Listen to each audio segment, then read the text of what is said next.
Hello guys, ito yung full video ng aking niluto na ginisang munggo nung nakaraang araw. So una, ginisa ko ang bawang sibuyas. Saka ako naglagay ng karneng baboy guys, yan yung pampasarap niya. Mas maganda kasi sa ginisang munggo kapag may sahog na baboy. Pwede rin guys ang hipon, masarap din yon. Pwede rin ganun. So, ang prefer ko ngayon is karneng baboy.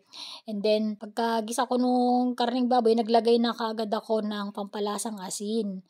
So, yan yung nilagay ko ngayon na pampalasa. And then, sinangkotsa ko siya, ginisa.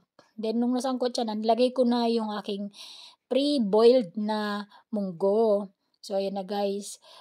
Nilagay ko na siya and then, in-stir ko. At saka ko siya pinakuluan at niluto for about 10 minutes.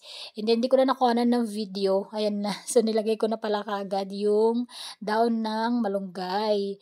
Tsaka may sili din yan, guys. Masarap kasi sa ginisang munggo kapag may sili na pampasarap. Kapag ganyan ay talagang mapapakain ka ng madami. So, yan guys ang aking ginisang munggo, my version. So kung kayo'y natatakam, actually once a week or minsan hindi siya Friday nagluto ako pagka nag-crave ako. Tsaka masarap din kasi siya talaga. Lalo na kapag malambot-lambot yung baboy. So yun na guys. Until my next video, follow and share. Thank you for watching. Bye!